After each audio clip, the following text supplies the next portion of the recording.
देखो बच्चों, अब हम आर डी शर्मा के क्वेश्चन सॉल्व करने वाले हैं और हम स्टार्ट कर रहे हैं आज से आर डी शर्मा के क्वेश्चन। तो अब आपको डेली आर डी शर्मा के इंपॉर्टेंट क्वेश्चंस मिलने वाले हैं। तो हम एक्सरसाइज के वो क्वेश्चंस देखेंगे जो एग्ज़ाम पॉइंट ऑफ व्यू से इंपॉर्टेंट है। तो चलिए शुरुआत करते हैं। सबसे पहले एक्सरसाइज 3.2 का ये क्वेश्चन नंबर 2 है जो इम्पॉर्टेंट है, तो हम बात कर लेते हैं इसकी। और इसी के साथ आपकी क्या हो जाएगी, प्रैक्टिस हो जाएगी आपकी आर डी शर्मा क्वेश्चंस की, और हर चैप्टर की प्रैक्टिस हो जाएगी आपकी। तो ये करना बहुत ज़रूरी है ताकि आपको एक लेवल आगे रहना है तो लाइफ में। तो चलिए क्वेश्चन नंबर 2 की हम बात करते हैं। Solve the following system of equation graphically 2x - 3y + 13 = 0, 3x - 2y + 12 = 0। हमें सॉल्व करना है ग्राफ के थ्रू। 3 मेथड हैं सॉल्व करने के, एक ग्राफिकल मेथड, दूसरा सब्स्टिट्यूशन मेथड, तीसरा एलिमिनेशन मेथड। तो हम करेंगे तीनों 1 बाय 1। तो ये ग्राफिकल की एक्सरसाइज है तो हम ग्राफिकल से सॉल्व कर लेते हैं। सबसे पहले हम इक्वेशंस में से कोऑर्डिनेट्स निकालेंगे, है ना। तो सबसे पहले 2x - 3y + 13 = 0 जो इक्वेशन नंबर 1 है, हम सबसे पहले इसको ले लेते हैं। इसमें से y फाइंड कर लो, क्या मिलेगा 3y। जब ये इधर शिफ्ट होगा तो पॉजिटिव बन जाएगा, तो ये क्या बन जाएगा 3y = 2x + 13। तो यहाँ से y की वैल्यू आपको क्या मिलेगी 2x + 13 / 3। अब क्या करना है, अब हमें कोऑर्डिनेट्स निकालने हैं। तो हमें x की खुद से वैल्यू एज्यूम करनी पड़ेगी, है ना, और y फाइंड करना पड़ेगा। तो x की वैल्यू हम क्या ले सकते हैं, हम वो लेंगे x की वैल्यू जिसमें ये पूरा का पूरा टर्म डिविजिबल हो जाए। मतलब ऊपर टर्म ऐसा आए, ऊपर नंबर ऐसा है जो डिविजिबल बाय 3 हो। सिंपल सा कॉन्सेप्ट। तो यहाँ पे x y हमें सोचना पड़ेगा बच्चों। देखो अगर x के लिए आप 0 लेते हो, ठीक है, तो ये 2 × 0 क्या बन जाएगा 0, और 0 + 13 13 हो जाएगा, और 13 3 से डिविजिबल हुआ क्या, नहीं होगा। तो सिंपल सा कॉन्सेप्ट है ना यार, पे सोचना है हमें कि हम क्या ले सकते हैं। तो हम x की वैल्यू क्या लेते हैं 1 लेते हैं सबसे पहले।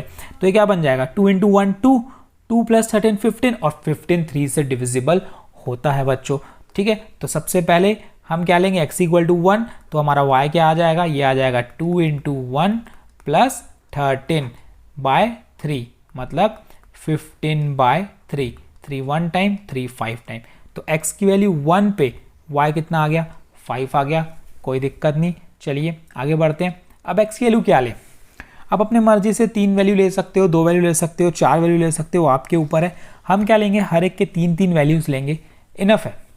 अब x के लिए देखो, अगर मैं 2 पुट करता हूँ तो 2 × 2 4, और 4 + 13 17, अगेन 3 से डिविजिबल नहीं होगा, इसलिए हम छोड़ देंगे, ठीक है। 3 देखते हैं, अगर 3 पुट करूंगा 2 3 या कितना हो जाएगा 6, और 6 + 13 19, ये भी 3 से डिविजिबल नहीं होगा तो छोड़ देंगे। चलिए 4 देखते हैं, 4 पुट करूंगा तो कितना होगा, ये 2 × 4 8, 8 और 13 21, 21/3 दैट इज 7। तो ये 3 से डिविजिबल होगा। तो हम क्या लेंगे, x के वैल्यू मैंने क्या बताया 4 ले लेते हैं। तो y कितना हो जाएगा 2 × 4 + 13 / 3। तो y = 8 + 13 / 3 that is 21 / 3, 3 1 time 3 7 time. तो x की वैल्यू 4 पे, y कितना है 7, ठीक है। अब क्या होगा, वैल्यूज बड़ी होती जाएंगी। तो अब हम क्या लेते हैं, नेगेटिव में भी लेके देख लेते हैं ना, ताकि क्या होगा नंबर्स जो है ना वो छोटे हैं, एक रेंज में है। जब भी हम ग्राफ हम ड्रॉ करेंगे तो नंबर्स क्या ग्राफ में बड़े नंबर नहीं आते, जैसे 4 8 10 12 14 18 अगर आ जाएंगे तो थोड़ा सा दिक्कत जा सकती है। तो हम क्या करेंगे, नेगेटिव नंबर ले लेते हैं, ताकि क्या होगा नंबर्स जो हैं वो छोटे रहें, तो ईजी हो जाए हमारे लिए। तो एक्स के वैल्यू क्या लेते हैं, अब अगर -1 लेंगे तो 13 - 12 हो जाए 2 हो जाएगा, और वो 11 होता है, ठीक है। तो वो डिविजिबल बाय 3 नहीं होगा। तो x की वैल्यू क्या लें, -2 लेके देखें। अगर -2 लेते हैं तो y कितना आएगा देखते हैं, 2 × -2 + 13 / 3।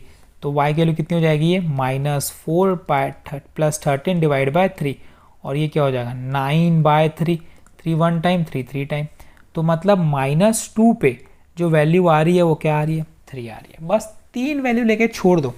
अब ये इक्वेशन नंबर 1 थी जो हमने कर ली। अब इक्वेशन नंबर 2 को सॉल्व करते हैं। सिमिलरली जैसे हमने 1 किया ना वैसे ही 2 को करते हैं, ठीक। यहाँ से 2y क्या मिलेगा मुझे, 2y मिलेगा 3x + 12। y की वैल्यू क्या मिलेगी 3x + 12 / 2। अब x की ऐसी वैल्यू लेनी है जिनमें प्लस करने पे पूरा टर्म, ऊपर का टर्म, न्यूमरेटर का टर्म क्या आ जाए डिविजिबल बाय 2 आ जाए, ठीक है। तो सबसे पहले तो बॉक्स, और हमें लेनी 3 वैल्यू है, ये x ये y। ठीक है, तो सबसे पहले x की वैल्यू क्या लेंगे, सोचो। अगर 0 लेते हैं तो वो डिविजिबल बाय ऊपर का टर्म जो है वो डिविजिबल बाय 2 होगा क्या, हाँ होगा, तो 0 ले लेते हैं। चलो y equal to 3 into 0 0, 0 plus 12 12, तो 12 डिवाइड बाई 2, 2 1 टाइम 2 6 टाइम, तो ये कितना हो गया 0 पे 6। ठीक है, x की वैल्यू अगर 1 लूँगा तो कितना हो जाएगा 3 इंटू 1 3, 3 प्लस 12 15, 15 डिवाइड बाई 2 जो कि डिविजिबल बाय 2 नहीं है, नहीं हो पाएगा। तो 2 अगर 2 लेते हैं 2 3 या 6, हाँ हो जाएगा, तो 2 ले लेके देख लेते हैं। x की वैल्यू 2 लेंगे तो y कितना हो जाएगा, ये हो जाएगा 3 इंटू 2 प्लस 12 डिवाइड बाय 2, तो यहाँ से y की वैल्यू कितनी हो जाएगी 6 plus 12 18 divide by 2 that is 9, तो 2 पे वैल्यू कितनी आ गई 9 आ गई। देखो अब अगर मैं बड़ी वैल्यू लूँगा ना तो नंबर्स और बड़े होते जाएंगे, तो हम क्या लेंगे एक नेगेटिव में ले लेते हैं ताकि ईजी हो जाए। देखो -1 लूँगा तो 12 माइनस 3 कितना हो जाएगा 9, और 9 बाई 2 होगा नहीं तो -2 ले लेते हैं। जैसे ही -2 लूँगा देखते हैं क्या होता है, y equal to 3 into -2 plus 12 divide by 2, तो y equal to -6 plus 12 divide by 2, यहाँ से y की वैल्यू कितनी हो जाएगी 6 डिवाइड बाई 2, मतलब 2 1 टाइम 2 3 टाइम, तो y की वैल्यू क्या आ गई, ये आ गई मेरी 3।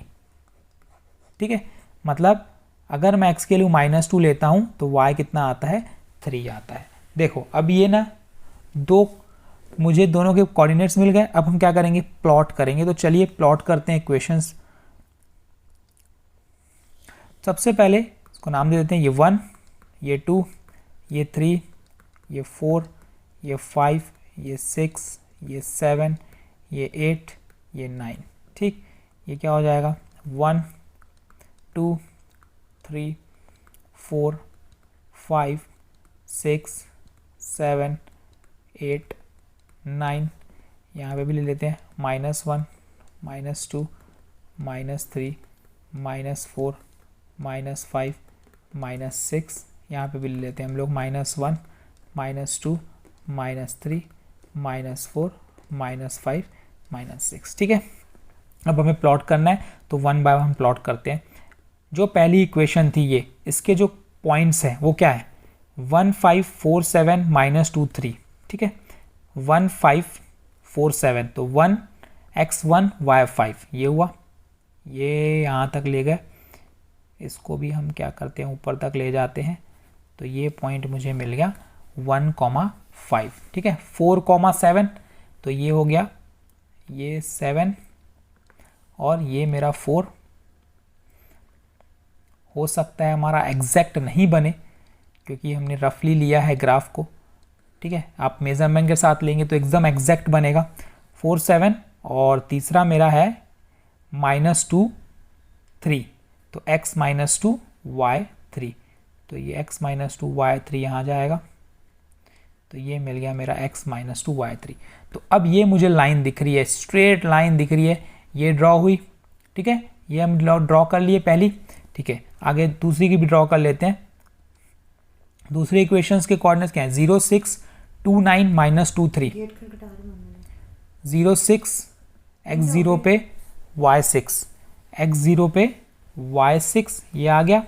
ठीक है, x0 y6। दूसरा क्या है हमारा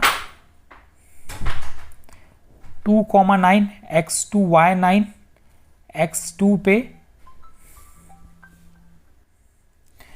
x2 पे कितना है y9, मतलब ये पॉइंट हो गया।